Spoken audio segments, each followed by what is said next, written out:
Welcome to Philanthropy in Focus, where we shine a light on the people and organizations making a difference in our communities. I'm your host, Carrie Miller, Director of Philanthropy and Business Development at Heritage Wealth Advisors. And today we're honored to be joined by Ann Carpin, Foundation President at Secours Richmond Healthcare Foundation. Hi, Ann. Hi, Carrie. Thank you for having me. I'm so grateful for this opportunity, and I love that Heritage Wealth Advisors is supporting their clients and families in this way. Well, thanks. We're really happy that you're taking the time out to do this with us. So, to start, can you share a little about your organization's mission and the role it plays in our community? Absolutely. So, the Bon Secours Richmond Healthcare Foundation is the public charity for Bon Secours Richmond, and I'll just give a brief overview of what Bon Secours Richmond includes. So that's actually seven hospitals, four in Richmond: St. Mary's Hospital, Memorial Regional Medical Center, Richmond Community Hospital, and St. Francis Medical Center. It also includes Southside Medical Center in Petersburg and two rural hospitals: Southern Virginia Medical Center in Emporia and Rappahannock General Hospital in the Northern Neck. We also have two colleges of nursing in Richmond and Petersburg, and an extensive network of primary care and specialty providers, freestanding emergency centers, urgent care centers, and numerous outpatient facilities. I'm not sure that most people know that Bon Secours is Virginia's only faith based health system. And as a nonprofit, Bon Secours invests proceeds into a broad spectrum of programs and initiatives focused on improving the health of the communities we serve. And so the foundation's role is to actually elevate the impact of our health system's investments in the community. What does that look like for the foundation, elevating the impact? One example is our Bon Secours community investment in our caravan. So, this program has been in operation for more than 30 years now. And through community partnerships, the caravan goes out into the communities and provides pediatric and adult urgent and primary care to the uninsured. It operates 5 days a week and annually provides over 12,000 patient visits. A couple of our partners, like St. Augustine's Catholic Church in North Chesterfield or Ramsey Methodist Church on Hull Street. So the caravan is actually there on site every week and has a team of physicians, nurses, social workers, and interpreters that are providing not only the urgent and primary care to the patients that they serve, but also helping them with connections to services in the community that they need. So Bon Secours fully funds all of those operations, but our foundation helps with things like replacing an aging caravan. And actually, currently, we're raising funds to build a new caravan so that we can expand into Petersburg. We're currently not serving that area with the caravan, and the health system will incur all the operational costs. But again, the foundation will raise funds to purchase the caravan so that they can expand. That's wonderful. I know it means a lot to patients when you can bring care to them, even in their communities. Yes, there are a lot of barriers to transportation and other things, and so again, it's grown. I think it started as a just a 30 years ago, delivering immunizations first, and now it's full primary care for those who are uninsured. That's great. So I know you just mentioned one of them, but what are some other things that you and your team are especially proud of, whether it's a program, milestone, or a personal story that represents what Bon Secours is all about? I'm most proud of the programs and services that Bon Secours provides that address a need that's missing in the community. A few examples of those include Noah's Children.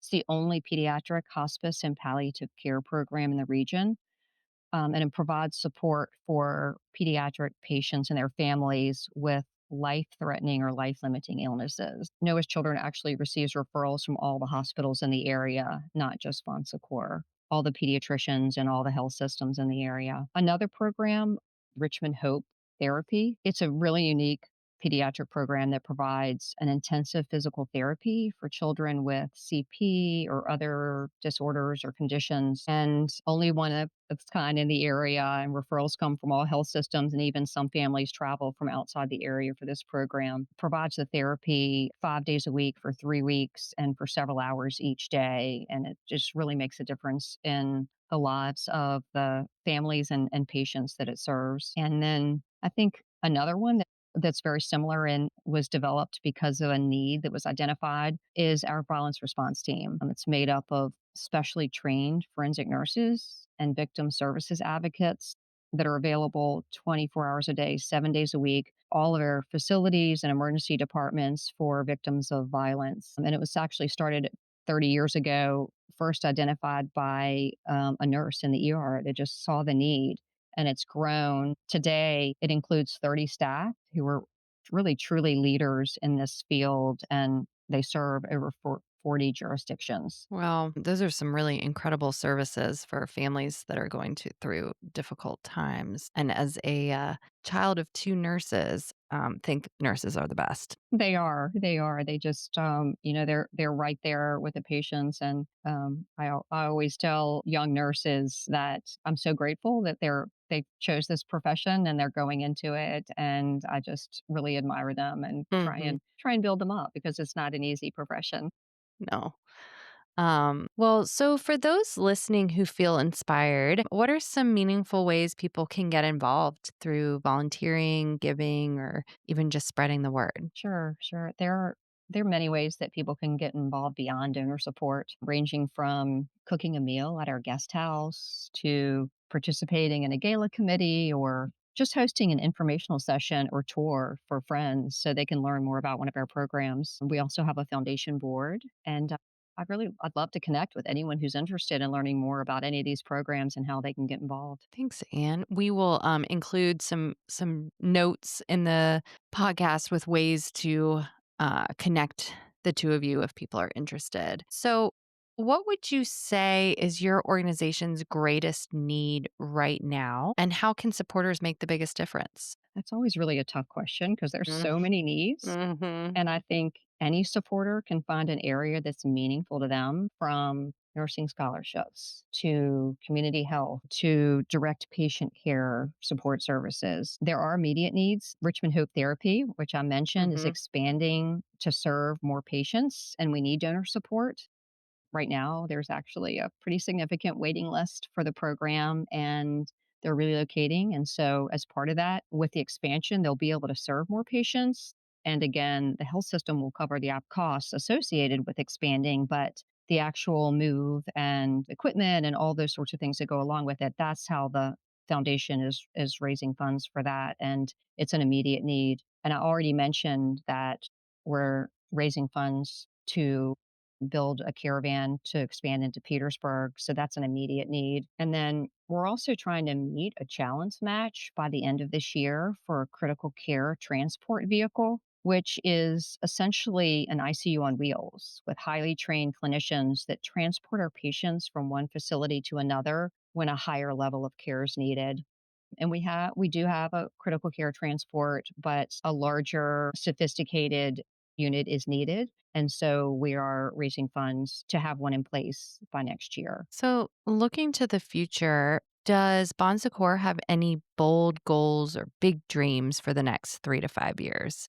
Well, actually, you've probably seen in the news that St. Mary's Hospital is embarking on a transformational project on its campus. And at the heart of that project, the front of the hospital is actually going to become an 8-story critical care tower that will include an expanded neonatal intensive care unit, dedicated cardiac and neuroscience ICUs, and additional surgical and procedural spaces. And the project will also allow St. Mary's to have all private rooms. It's actually a $370 million investment, and the foundation's goal is to contribute 50 million in donor support as part of that. So if you're on the campus now, you'll probably see that construction's underway for a new temporary entrance. Groundbreaking for the tower is going to happen this fall, and the whole project is scheduled to be complete in 2028.